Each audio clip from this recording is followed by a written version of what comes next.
नमस्कार दोस्तों, स्वागत है आपका आपके अपने चैनल अचिंत्य नॉलेज पे।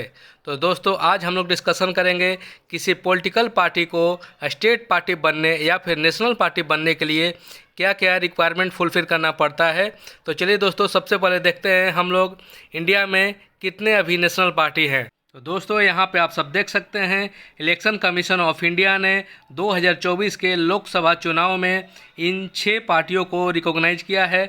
तो इनके नाम इस तरह से हैं: भारतीय राष्ट्रीय कांग्रेस, आम आदमी party, Bahujan Samaj party, Bharatiya Janata party, national people's party, भारतीय कम्युनिस्ट पार्टी। तो ये सारी पार्टियां 2024 के लोकसभा चुनाव में भाग लेंगी। तो चलिए सबसे पहले देखते हैं हम लोग राष्ट्रीय पार्टी बनने के लिए क्या क्या मानदंड निर्धारित किए जाते हैं। तो सबसे पहले इलेक्शन कमीशन ऑफ इंडिया ने किसी पार्टी को राष्ट्रीय पार्टी के रूप में मान्यता देने के लिए तकनीकी मानदंड निर्धारित किए हैं। इन निर्धारित शर्तों की पूर्ति के आधार पर एक पार्टी समय समय पर राष्ट्रीय पार्टी का दर्जा प्राप्त कर सकती है या खो भी सकती है। इलेक्शन कमीशन ऑफ इंडिया के राजनीतिक दलों और चुनाव चिन्ह एक राजनीतिक दल को एक राष्ट्रीय दल माना जाएगा यदि यह 4 या अधिक राज्यों में मान्यता प्राप्त दल है, या फिर अगर उसके उम्मीदवारों को पिछले लोकसभा या विधानसभा चुनावों में किन्हीं 4 या अधिक राज्यों में कुल वैध वोटों का कम से कम 6% वोट मिले हों और पिछले लोकसभा चुनावों में उसके कम से कम 4 सांसद हों, या फिर यदि उनमें कम से कम 3 राज्यों में लोकसभा के कुल सीटों में से कम 2% सीट जीती है। तो दोस्तों, किसी पार्टी को राष्ट्रीय पार्टी मान्यता प्राप्त करने के लिए ये 3-4 मानदंड निर्धारित किए गए हैं। अगर ये आप फुलफिल करते हैं तो आपको राष्ट्रीय पार्टी रिकॉग्नाइज कर दी जाएगी। तो चलिए उसके बाद देखते हैं हम लोग किसी पार्टी को राजकीय पार्टी या स्टेट पार्टी के रूप में मान्यता प्राप्त करने के लिए क्या क्या मानदंड निर्धारित किए गए हैं।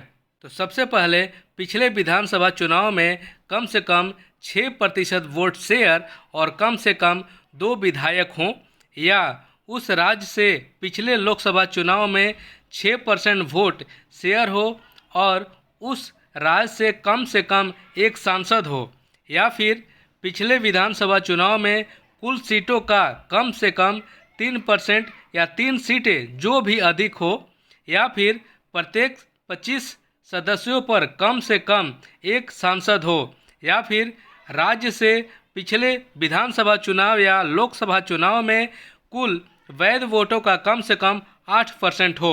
तो दोस्तों, ये सारे मानदंड निर्धारित जो भी पार्टी करेगी उसको राजकीय पार्टी का दर्जा मिल जाएगा। तो चलिए दोस्तों, देखते हैं जब कोई पार्टी स्टेट पार्टी बनती है या फिर राष्ट्रीय पार्टी बनती है तो उनको किस तरह से लाभ प्राप्त होते हैं और क्या क्या लाभ प्राप्त होते हैं। तो चलिए, यदि किसी पार्टी को स्टेट पार्टी के रूप में मान्यता दी जाती है तो जिस राज्य में उसे मान्यता प्राप्त है वहाँ इसके द्वारा खड़े किए गए उम्मीदवारों को इससे आरक्षित प्रतीक का आवंटन किया जाता है। तो दोस्तों, आप लोग देख सकते हैं, इनके लिए एक आरक्षित प्रतीक या चिन्ह दे दिया जाता है। यदि किसी पार्टी को राष्ट्रीय पार्टी के रूप में मान्यता दी जाती है तो पूरे भारत में इसके द्वारा खड़े किए गए उम्मीदवारों को इसके अतिरिक्त प्रतीक का आवंटन किया जाता है। तो आप दोस्तों देख सकते हैं कि अगर आप स्टेट पार्टी हैं तो उस स्टेट में आपको एक चुनाव चिन्ह दे दिया जाएगा और वो आपका फिक्स हो जाएगा। और आप अगर राष्ट्रीय पार्टी बन जाते हैं तो पूरे भारत भर में आप कहीं से भी लड़ें, आप उसका एक सिंबल आपको मिल जाएगा, आप उसी पर अपना उम्मीदवार खड़ा कर सकते हैं। मान्यता प्राप्त राज्य और राष्ट्रीय पार्टियों को नामांकन दाखिल करने के लिए केवल एक प्रस्तावक की आवश्यकता होती है। इन दलों को मतदाता सूची के 2 सेट मुफ्त मिलते हैं।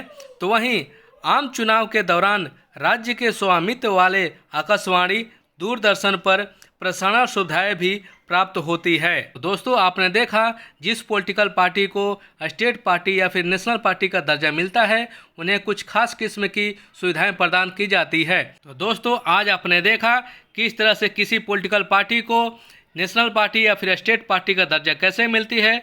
तो इसी तरह की पॉइंट टू पॉइंट किसी भी टॉपिक पे आप लोग डिस्कशन चाहते हैं तो आप लोग हमें लाइक शेयर सब्सक्राइब करना ना भूलें। नमस्कार, धन्यवाद।